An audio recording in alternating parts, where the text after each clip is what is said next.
Prontinho, pode iniciar. Muito obrigada. Pessoal, boa noite. A gente parte, né, agora para a nossa terceira aula. E a ideia é a gente entendendo, né, essas primeiras questões do contrato de seguro, a gente passe, com relação à legislação, a gente passe a ver na prática, né, como que isso vai ser aplicado, dentro do que será aplicado, né? A ideia é sair da teoria e abordar o que vocês vão trabalhar dia a dia.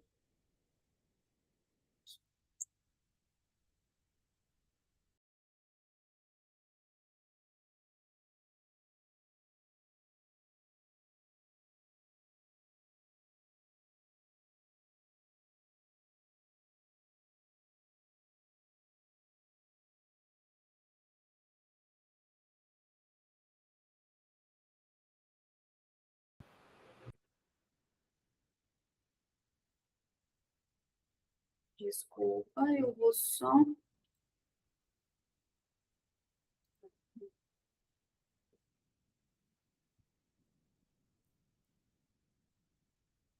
Ótimo, deu certo.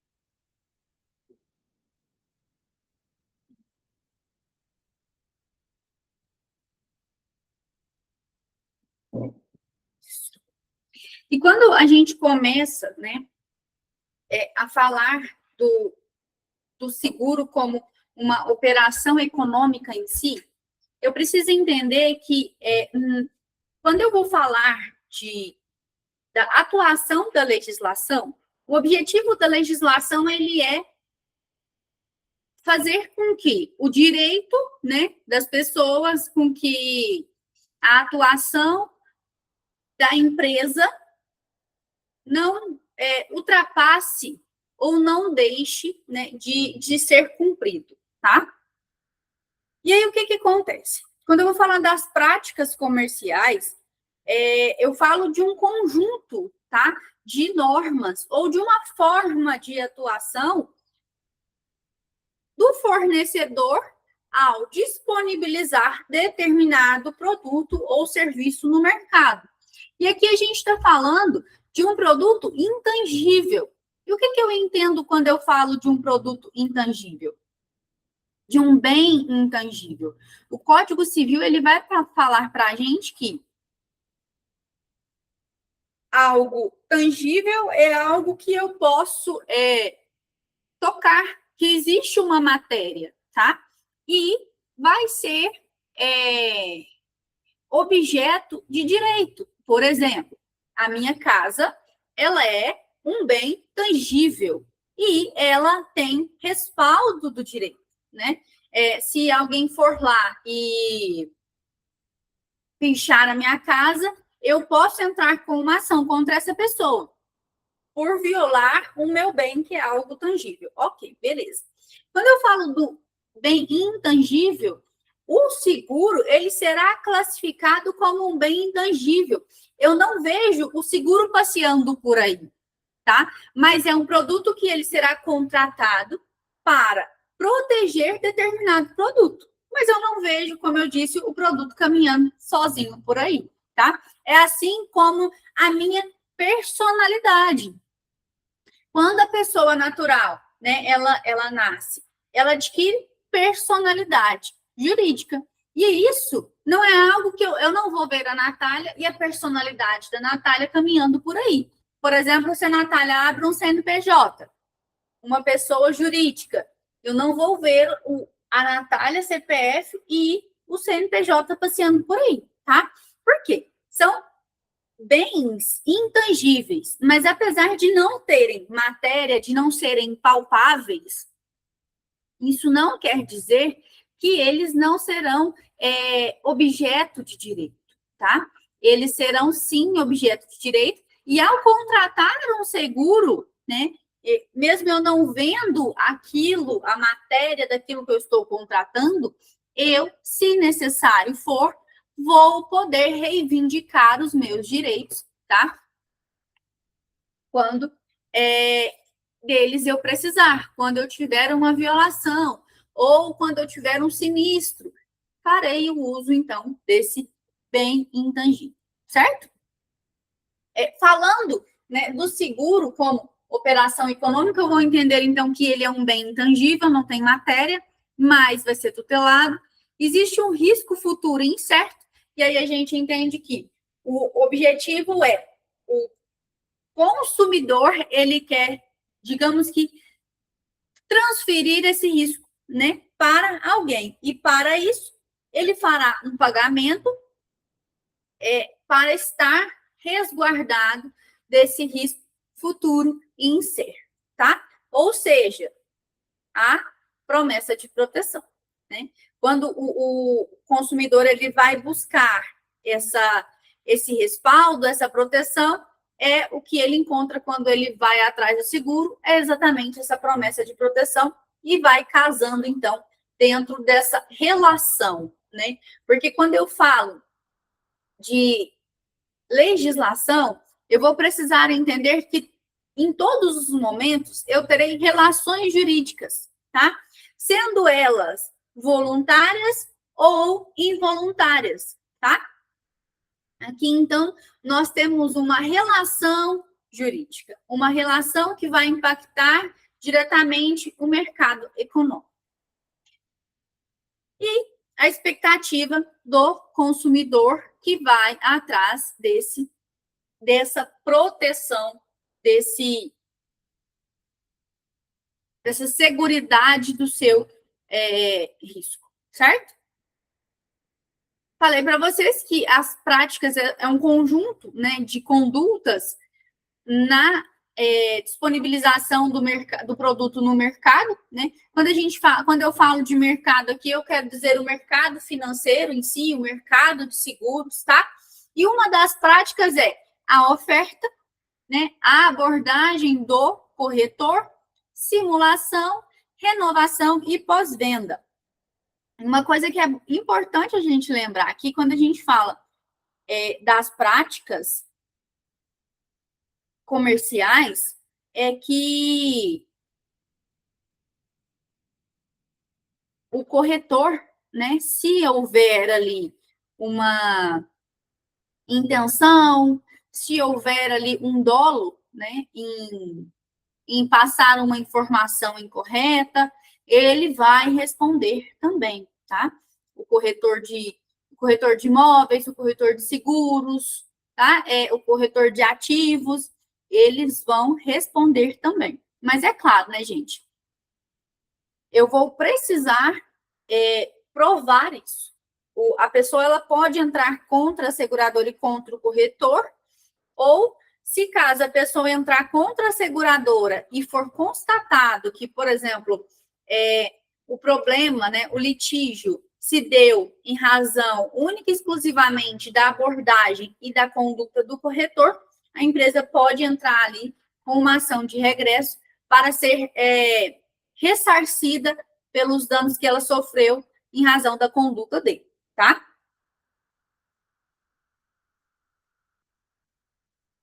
Por que eu estou ressaltando isso? Porque quando a gente vai comprar um produto, né, e assim, às vezes hoje, para nós que estamos aqui, né, temos mais acesso a redes sociais, a gente tem mais habilidade, nós temos mais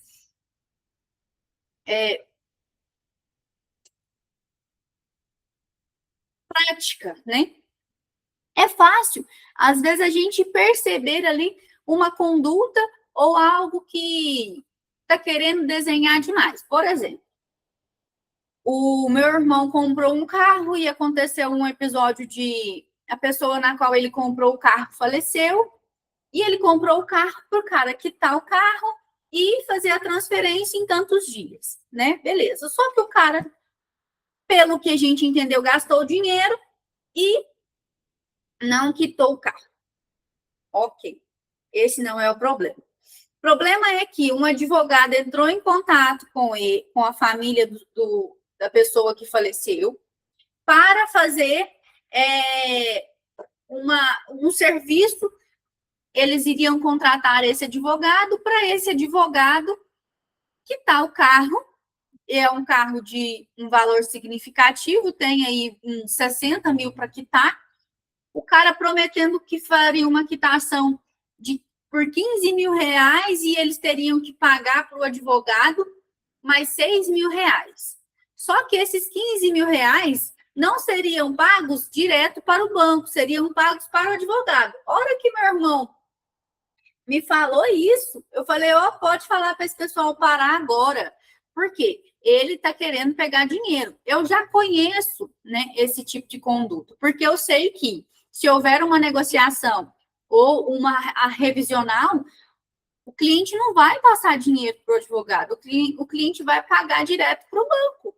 Né? Então, assim, eu já conheço essa abordagem, eu já conheço o resultado disso. Né? E aí, assim, se você, hoje, está passando ali por um momento de compra, de adesão de um produto, e você já conhece um pouco daquilo ali, as chances de você ser enganado ou de a sua percepção ser alterada em relação àquela contratação é alta. Agora, se você não tem conhecimento nenhum no assunto, se você não sabe, é o primeiro contato que você está tendo, e a pessoa quiser te enganar com base na sua abordagem, a gente precisa concordar que isso vai acontecer muito facilmente, tá? O meu irmão estava lá conversando com o pessoal, não, nossa, então é muito barato, qualquer coisa eu ajudo vocês, não sei o quê, não sei o quê. Isso não existe. Mas, como eles não tinham essa percepção e não tinham conhecimento para tanto, o negócio foi mascarado, né? Assim como um corretor pode mascarar o custo real, né, do risco, pode mascarar determinada cláusula no contrato de uma pessoa que não tem tanto conhecimento ou não tem uma percepção daquilo tão aguçada.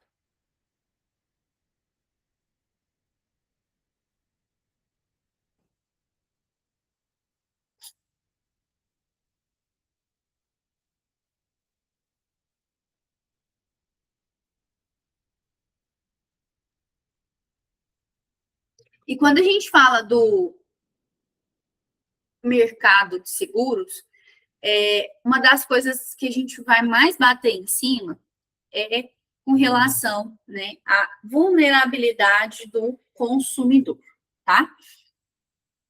Quando a gente fala, então, dessa entrega de um bem intangível, eu estou falando de uma relação de consumo.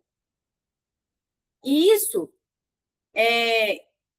tem proteção com base no Código de Defesa do Consumidor. Por quê? O poder, a informação, a documentação, tudo isso vai estar sob posse do fornecedor, né? Então, se o fornecedor ele já tem todos esses poderes, né? Eu preciso estar atento à vulnerabilidade do meu consumidor, tá? E por que é importante isso, gente? Quantas das vezes a gente vê aí processos, litígios, por conta de falha na prestação, por conta de uma onerosidade abusiva, né? E, basicamente, porque uma expectativa de proteção, de segurança jurídica foi frustrada, né? A maioria dos litígios que tratam, né, ali de litígio sobre seguro, desculpa, serão em razão desses três fatores. Estou abrindo aqui o Código de Defesa do Consumidor.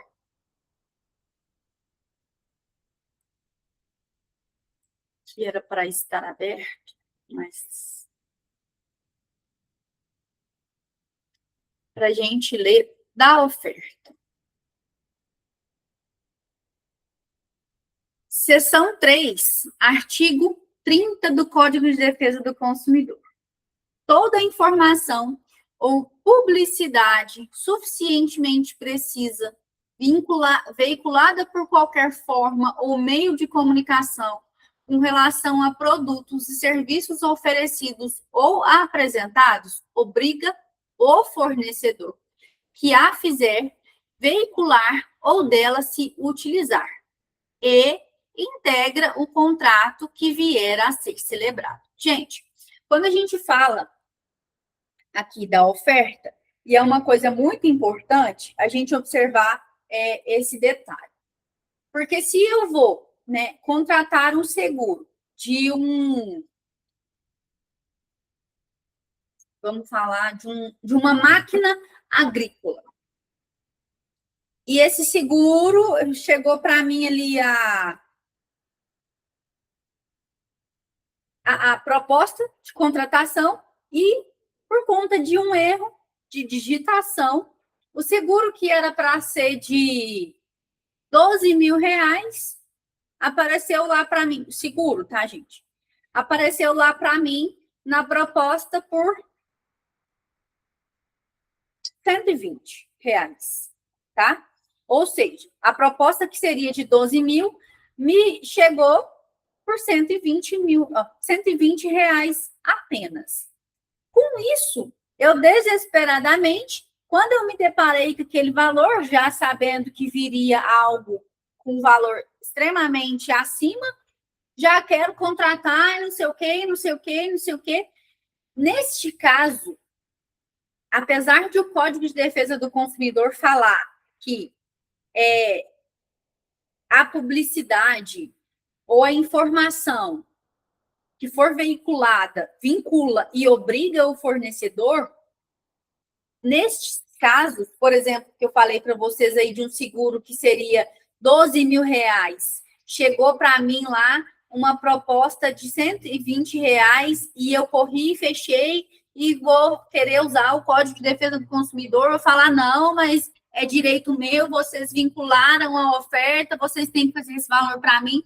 Neste caso, gente, o fornecedor não será obrigado. Por quê? Porque existiu ali um erro grosseiro, tá? É algo que, para qualquer pessoa, seria perceptível que foi um erro de digitação, uma falha ali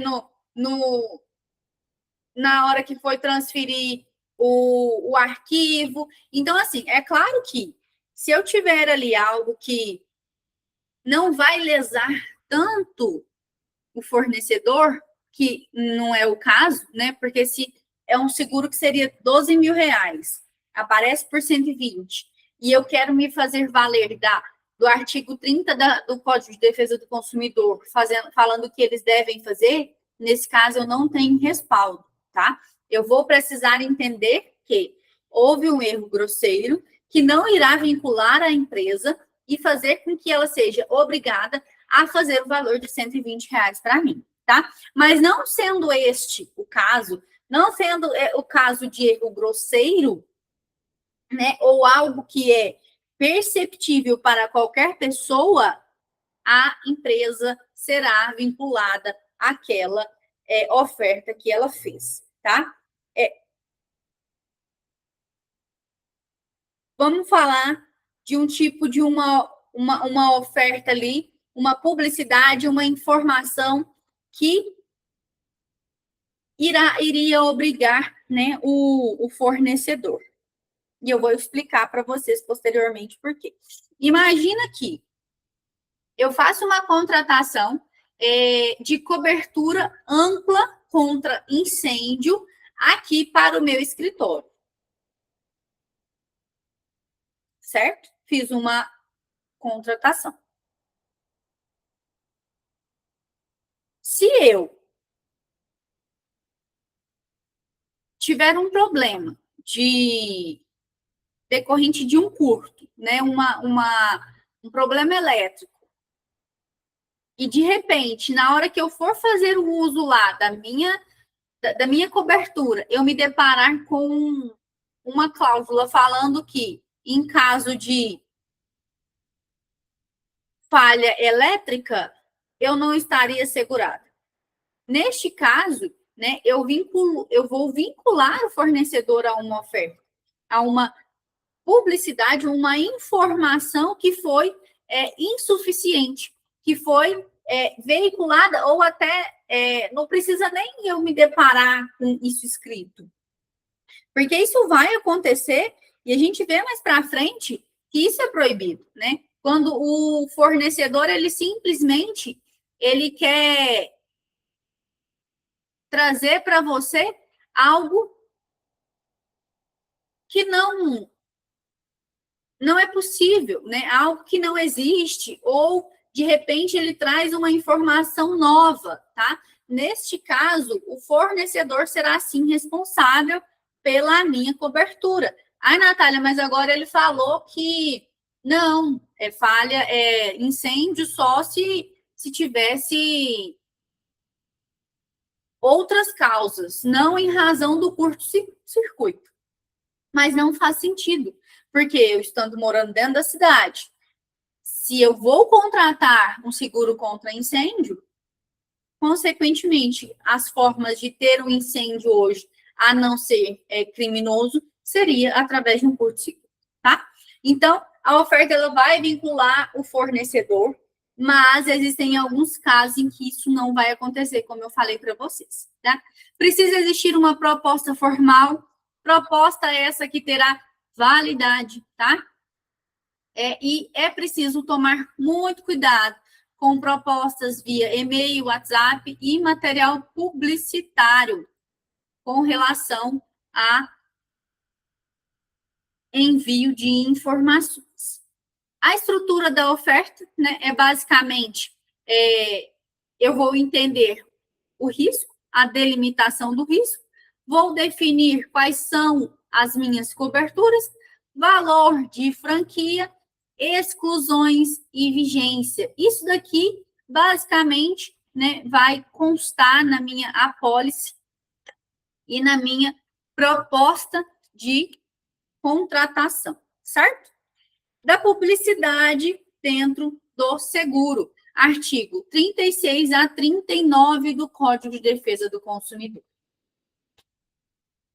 Vamos ler aqui rapidinho. 36. A publicidade deve ser veiculada de tal forma que o consumidor fácil e imediatamente a identifique como tal. Artigo 37. É proibida toda publicidade enganosa ou abusiva.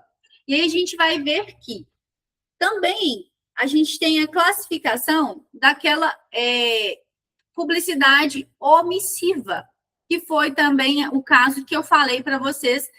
Se eu contratei o meu seguro contra incêndio para o meu escritório, tinha lá uma exclusão extremamente relevante que eles não me passaram, né? Que foi omitida, ou que foi colocada bem naquelas letrinhas miúdas, ou em um aditivo, tudo isso será, tá? Causará uma nulidade, tá? E é estritamente proibido quando a gente fala no contrato e na legislação de seguros. Quando eu falo de publicidade enganosa, eu vou falar que eu tenho uma informação falsa ou distorcida, né? Uma promessa que não vai, por exemplo, te dar uma cobertura de fato, tá? Já a abusiva, ela gera uma discriminação diferente daquela que te engana, tá?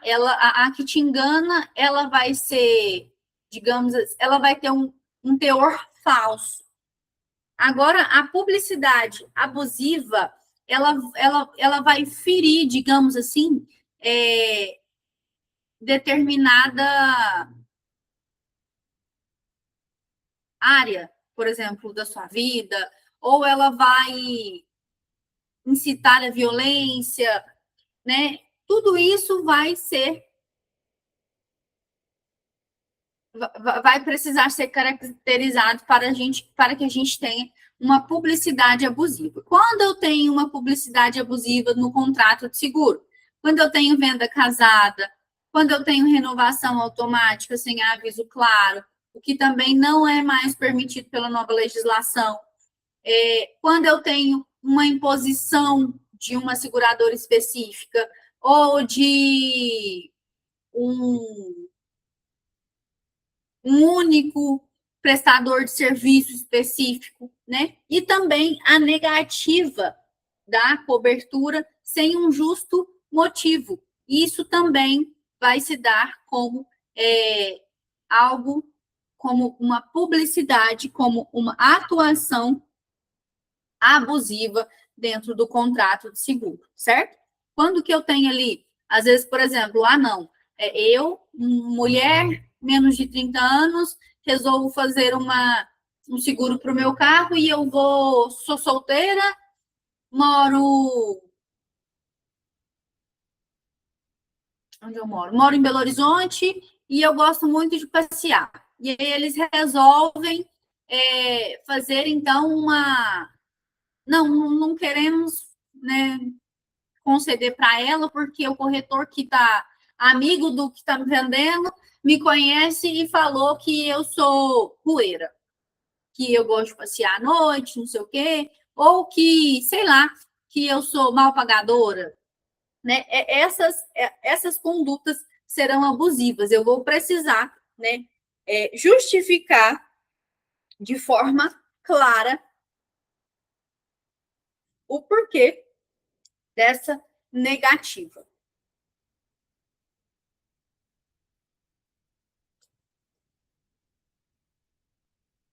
E eu falo isso porque, gente, quando a gente fala do contrato de seguro, eu basicamente falei para vocês que nós teremos uma relação, né, de consumo. E se eu tenho uma relação de consumo, se eu tenho uma relação jurídica, um negócio jurídico, a base do nosso negócio jurídico vai ser a boa-fé objetiva. Princípio da boa-fé objetiva. Ou seja, espera-se, no mínimo, que, ao celebrar um contrato com determinada parte, aquela parte também esteja atuando de forma de boa fé, né? Ela não esteja atuando para me causar uma lesão, tá? Isso é muito importante. Contrato de adesão. Gente, em regra, né, o contrato de adesão não é algo tão utilizado. Por quê? O contrato de adesão, né, como eu já mencionei para vocês lá na outra aula, é um contrato que vem para mim pronto, que eu vou simplesmente assinar e aceitar tudo aquilo ali. No entanto, a gente vai precisar entender que mesmo que seja permitido em alguns casos, como, por exemplo, em caso de telefonia, em caso de seguro, eu vou precisar estar atenta a algumas questões, tá? Vamos ler o artigo 54 do Código de Defesa do Consumidor. Ele vai falar assim: contrato de adesão é aquele cujas cláusulas tenham sido aprovadas pela autoridade competente ou estabelecidas unilateralmente pelo fornecedor de produtos ou serviços, sem que o consumidor possa discutir ou modificar substancialmente o seu conteúdo.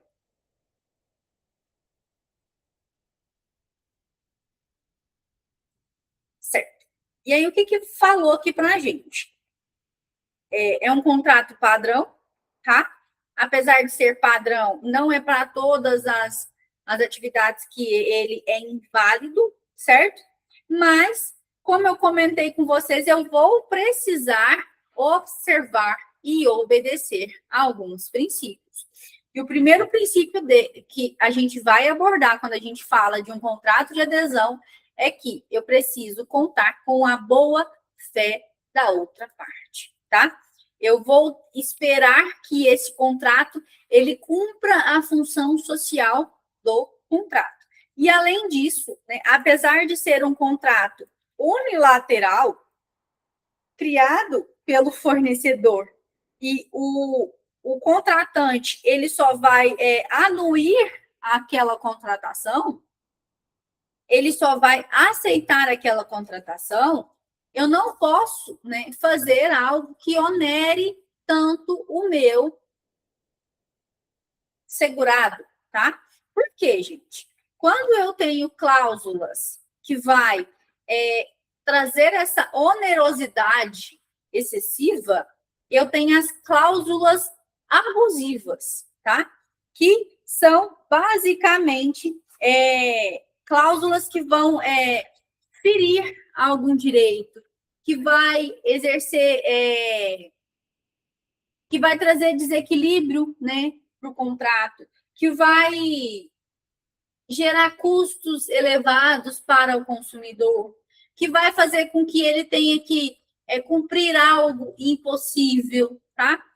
Ou que dê alguma, que fira, né, algum direito, né? Alguma, por exemplo, eu vou fazer um contrato de seguro que, se houver ali um sinistro, a franquia terá que ser paga com a metade do meu fígado.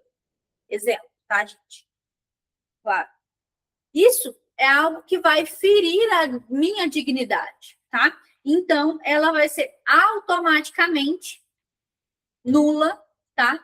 Por se tratar de algo que desequilibra o contrato e me gera uma prestação, uma contraprestação impossível.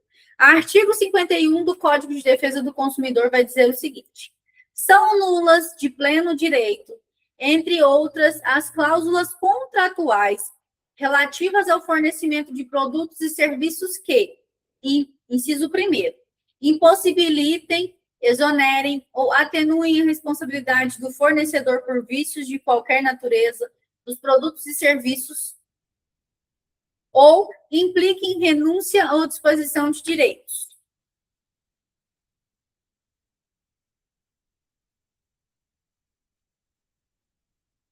Subtraiam ao consumidor a opção de reembolso da quantia já paga, transfira a responsabilidade a terceiros, estabeleçam obrigações consideradas iníquas, abusivas ou que coloquem o consumidor em desvantagem exageradas ou sejam incompatíveis com a boa-fé, estabeleçam a inversão do ônus da prova em prejuízo do consumidor, e aqui a gente vai lembrar que o consumidor, ele é a parte frágil, tá, da relação. Aquela pessoa que está fazendo a contratação do seguro, ela é a parte frágil dessa relação, que vai precisar de respaldo, tá? Deixem ao fornecedor a opção de concluir ou não o contrato, embora obrigando o consumidor. Permita ao fornecedor indireta ou diretamente a variação do preço de maneira unilateral. Por exemplo, o pagamento em caso de... Vamos falar que foi algo tabelado, né? Mas aí vamos supor, hoje é 1.500, amanhã, simplesmente, na mesma causa, mesmo problema, mesmo sinistro, já está ali para 19.500, né? Então, a gente tem aí uma variação de preço unilateral e que vai trazer um prejuízo. Também é considerada cláusula abusiva as que autorizem o fornecedor a cancelar o contrato de forma unilateral, sem que isso seja também concedido ao consumidor, que exija ao consumidor a cobrir custos de sua obrigação, que autorize o consumidor a modificar o contrato, ou que inflinjam ou possibilitem a violação de normas ambientais. E aqui a gente vai ver isso, gente. Por quê? Porque quando eu falo dessas relações, né, eu vou precisar cuidar não só, tá, do consumidor, mas eu vou precisar estar atento ao direito de uma coletividade. Por isso que é importante a gente estar atento aí a essas questões ambientais. Inciso 17 é importante, e aí a gente volta para o slide. Vai dizer assim, abusiva, cláusulas que condicionem ou limitem de qualquer forma o acesso aos órgãos do poder judiciário, tá? Ou seja, gente, isso daqui, essas questões que eu trouxe aqui para vocês, e depois vocês podem dar uma lida com calma, né, em todos os artigos, em todos os incisos do artigo 51, por quê? Porque isso daqui, essas cláusulas, elas vão, digamos que, sujar o contrato, né? Elas vão contaminar aquela relação, elas vão, digamos que, trazer além do prejuízo, mas vai trazer uma sensação de, como se eu estivesse sendo traído por aquela pessoa que eu estou me relacionando, tá? Fazendo esse negócio, tá? E eu trouxe para vocês exemplos de cláusulas abusivas em contratos de seguro. E aí a gente tem exclusões genéricas, que vai te dar ali, em caso de curto-circuito, não pode acontecer, ou algo mais amplo, né, que quando você vai trabalhar ali, usar aquilo ali, eles vão falar, não, mas é porque isso daqui se encaixa neste caso. Então, aí a gente tem um tipo de exclusão genérica, que vai te dar vai dar possibilidade para o seu fornecedor usar ela ali sempre que eles quiserem, tá? Limitação desproporcional de indenização, por exemplo, não, no máximo R$ 2.000, né? Então, aí a gente tem um prejuízo para o consumidor. Transferência integral do risco. Se eu estou contratando uma seguradora, né, se eu estou fazendo ali criando essa relação, eu espero que eles estejam ao meu dispor e me façam esse ressarcimento, né? Me indenizem lá na frente. Mas, se eles fizerem essa transferência de todo o risco para um terceiro ou outra empresa, né, também pode ser considerado como cláusula abusiva. Exigência de prova impossível, ou até pagamento impossível, né? Como eu disse para vocês, o contrato, né, em si, e não só o contrato de seguro, não só o contrato de adesão, ele tem como base a boa-fé. E dentro do contrato de seguro, quando a gente fala da boa-fé, é basicamente, né, o dever de informação por parte do fornecedor, a pessoa na qual eu estou contratando, o dever de cooperação, e aqui eu falo das duas partes, tá, gente? Mas, na verdade, quando eu falo do dever de informação, eu não falo só do fornecedor, eu falo das duas partes também, porque se você, como contratante, deixa de prestar uma informação relevante, isso pode impactar no seu contrato também, tá? Dever de informação, dever de cooperação, transparência e lealdade são elementos que precisam existir e serem cumpridos dentro do contrato de seguro para que ele se dê em equilíbrio, né? E não prejudique nem o contratante e nem o contratado, tá? Fiscalização no mercado de seguros, ou a fiscalização das contratações, né, e dos seguros. Quando a gente vai falar dessa fiscalização, primeiro eu tenho, né, a União, que é a nossa república, né, mas o poder União, ele vai criar a lei, né, ele legisla. A competência legislativa, né, quando a gente fala da matéria de seguros, é da União, certo?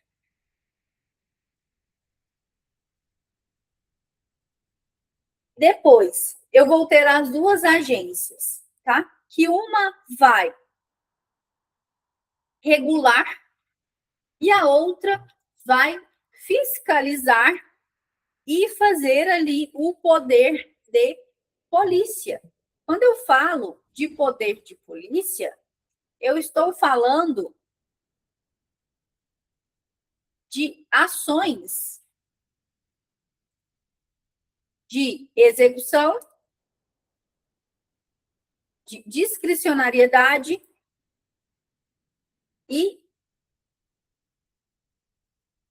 coercibilidade. Isso. Quando eu falo desses três elementos, eu tenho o poder de polícia. E tanto o Conselho Nacional de Seguros Privados, né, quanto a SUSEP, eles podem ali em algum momento, né? É claro que isso vai ficar a cargo muito mais da SUSEP, que vai fazer essa fiscalização, mas eu vou ter ali eu vou ter normas aplicadas, diretrizes aplicadas por parte do Conselho Nacional de Seguros Privados, CNSP, tá? Ele vai trazer essa regulamentação, tá? Para que a SUSEP faça a fiscalização e exerça, então, o poder de polícia. A legislação vai me dar os parâmetros, o Conselho Nacional de Seguros Privados vai regulamentar aquilo dali, né? E é claro que às vezes eu vou precisar observar região, eu vou precisar observar classe social, eu vou precisar observar produtos. Então, nesse momento, entra o conselho e depois a SUSEP ela vai fazer a fiscalização e vai verificar se está sendo aplicada, né, a lei e a regulamentação, as normas e as diretrizes que foram estabelecidos ali pelo conselho, tá? Hoje, o órgão, digamos assim, o órgão superior, quando a gente fala de seguros, é o Conselho Nacional de Seguros Privados. Eu trouxe aqui para vocês um pouco sobre a atuação da SUSEP, tá? Primeiro, promover o desenvolvimento e concorrência dos mercados de seguro, resseguro e capitalização e previdência complementar aberta. Promover a estabilidade dos mercados sob sua jurisdição, assegurando sua expansão e o fortalecimento das entidades que neles operem. Zelar pela liquidez e solvência das sociedades que integram o mercado, fiscalizar a constituição, organização, funcionamento e operação das sociedades seguradoras de capitalização, entidades de previdência privada aberta, resseguradores e corretores, na qualidade de executora da polícia traçada pelo Conselho Nacional de Seguros Privados. Atuar no sentido de proteger a captação de poupança popular que se efetua através das operações de seguro, previdência privada aberta, de capitalização e resseguro. Quando a gente fala dessa proteção de capitalização, gente, é porque eu estou aqui cuidando para que não exista um viés econômico quando eu falo de seguro, tá? Por quê? Eu não posso, às vezes, lá contratar um seguro de 70 mil para o meu carro, que, na verdade, tem um valor econômico aí de 40 mil, tá? Isso daí poderia ser caracterizado também como enriquecimento ilícito, tá? O que não é permitido e não pode acontecer quando a gente fala das contratações de seguro, tá? Também é função da SUSEP zelar pela defesa dos interesses dos consumidores no mercado supervisionado, promover o aperfeiçoamento das instituições, dos instrumentos operacionais a eles vinculados, com vistas à maior eficiência no Sistema Nacional de Seguros Privados e do Sistema Nacional de Capitalização, disciplinar e acompanhar os investimentos daquelas entidades, em especial os efetuados em bens garantidores de provisões técnicas, e investigar e punir descumprimentos da regulação do mercado de seguro e previdência complementar aberta, cumprir e fazer cumprir as deliberações do Conselho Nacional de Seguros Privados.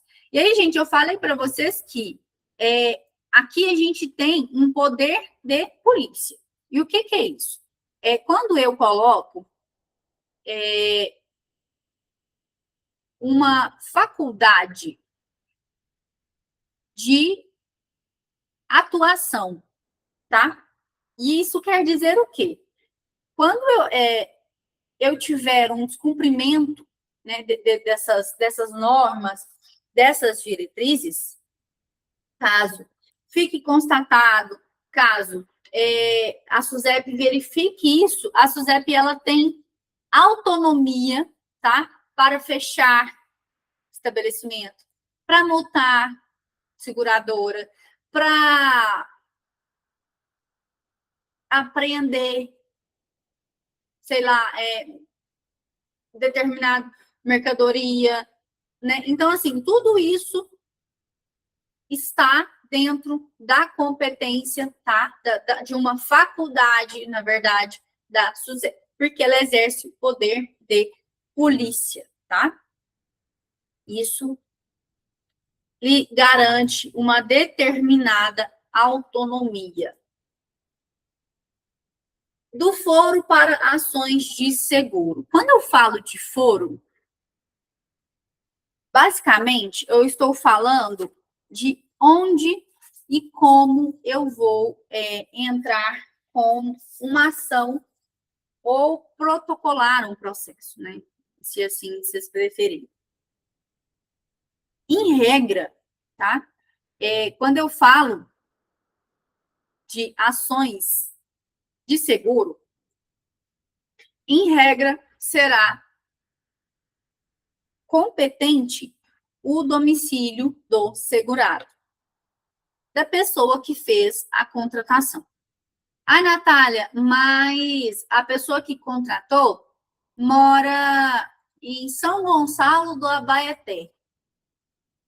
E a seguradora é lá do Paraná, de Ponta Grossa, no Paraná. O que acontece? Para facilitar e para beneficiar a parte mais fraca da relação de consumo, coloquei para vocês mais uma vez, será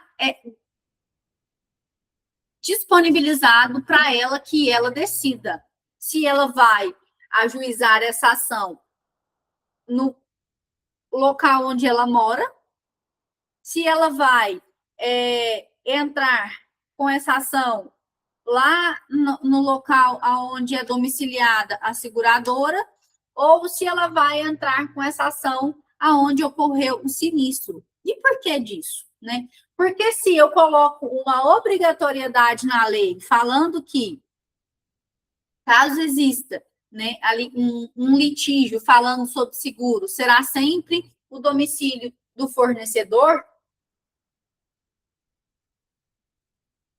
a gente vai precisar concordar que a contratante que mora lá em São Gonçalo do Abaeté vai encontrar muita dificuldade de deslocar lá para Ponta Grossa, no Paraná, para participar de uma audiência, né? É claro que hoje fica mais fácil porque a gente tem juiz 100% digital, a gente tem algumas facilidades, mas e se isso não acontecer? Se precisar de uma perícia, né? Quem tem o poderio econômico se desloca e gasta para que isso seja cumprido e para que eu não tenha prejuízos, tá, financeiros para nenhuma das partes, certo?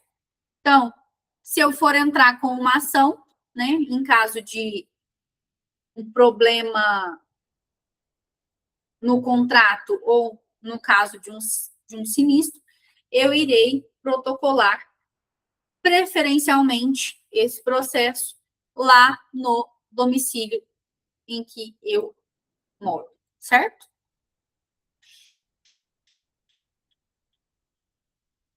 Por que que nós temos, então, todo esse esquema de fiscalização, tá?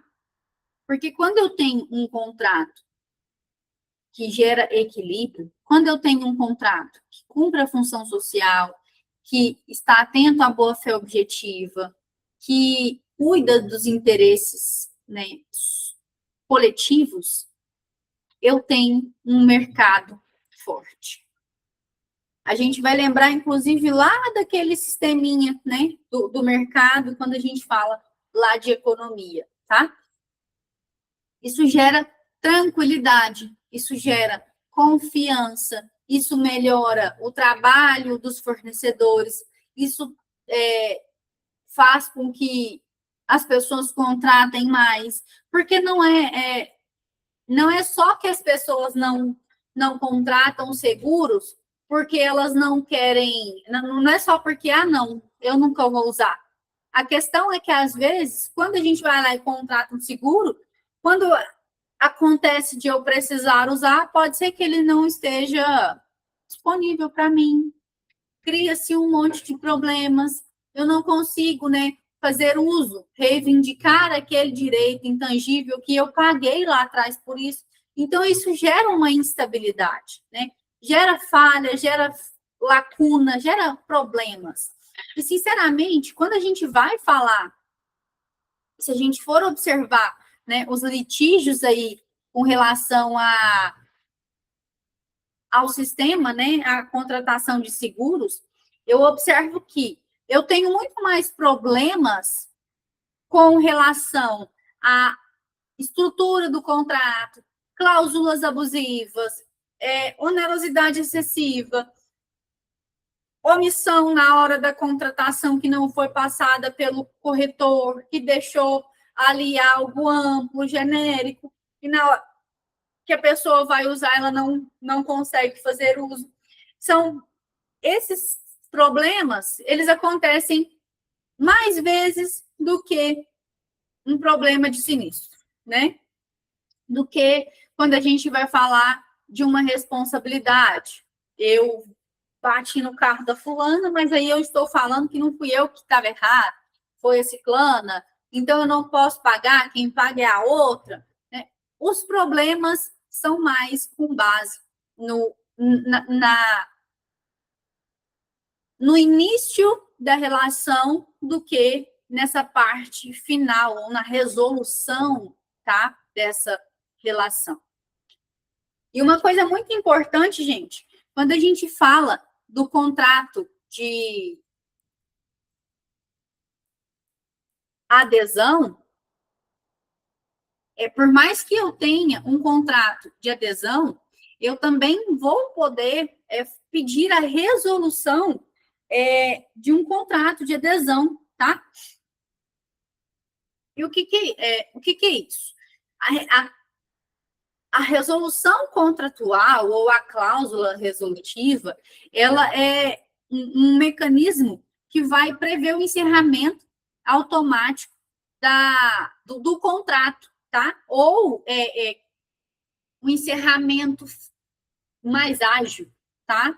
Desse contrato, se uma das partes descumprir a obrigação, por exemplo, deixar de pagar, deixar de entregar o serviço ou o produto, nesses casos, a gente vai poder fazer ali o pedido de resolução contratual. Isso facilita, diminui, né, o risco de inadimplência e também não deixa o nosso judiciário tão atolado e resolvendo tantos problemas assim, né? Se eu já entro com um processo de resolução contratual, porque teve um descumprimento, às vezes já facilita e adianta ali as partes e o funcionamento da demanda, digamos assim, né? Pessoal, vou enviar para as meninas o slide de hoje. Salvo engano, eu estou em dívida com vocês do slide do nosso último encontro, tá? Mas eu prometo que eu farei e envio para as meninas antes de quinta-feira, para que vocês possam fazer aí o acompanhamento e estudarem para a prova de forma tranquila. No entanto, a gente vai ali usar basicamente o que está proposto dentro da nossa apostila, né? E eu tento trazer para vocês de forma mais didática e real, né? Para que a gente a legislação já é um negócio meio confuso e pesado para alguns, então eu já vou tentando trazer de forma mais resumida e prática para que fique mais fácil para vocês, certo? Vou enviar, então, o PDF para as meninas. Agradeço a todos pela atenção. Espero que vocês tenham conseguido aí absorver o conteúdo de forma satisfatória. Desejo muito sucesso para vocês e a gente se encontra sempre que puder. Um abraço, tudo de bom, boa noite.